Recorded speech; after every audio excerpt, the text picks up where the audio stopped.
diesel version of Volkswagen's new compact crossover, and essentially a smaller and funkier sibling for the Tiguan.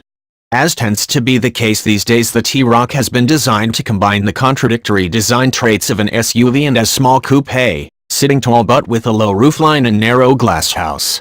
As the model that has effectively replaced the slow-selling Scirocco in the corporate hierarchy, it gives a clear indication of the shifting preferences of aspirational buyers.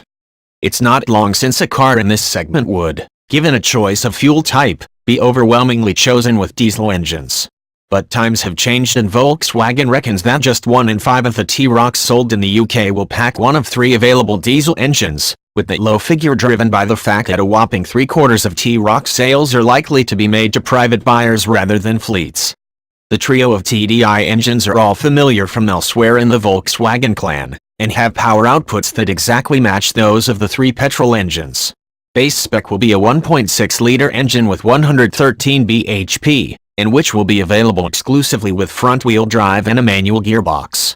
Above that, Volkswagen's long-serving 2.0-liter unit is available in both 148 bhp and 187 bhp states of tune. The less powerful iteration is offered with either front or all-wheel drive and with the choice of manual or DSG. The full-fat version comes exclusively with the part-time 4Motion all-wheel drive system and the twin-clutch automatic box. Our test car was a 148 bhp TDI 4Motion with the DSG and an Europe-specific design line spec, which will be close to SEL in the UK.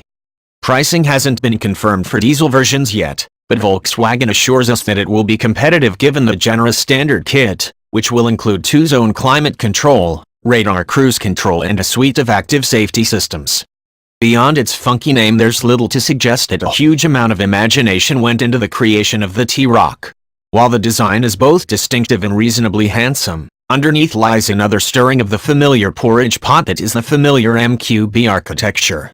The very fact that T Roc is being launched in the same week as the very similar Skoda Karoq shows just how crowded Volkswagen's product matrix is getting with smaller crossovers.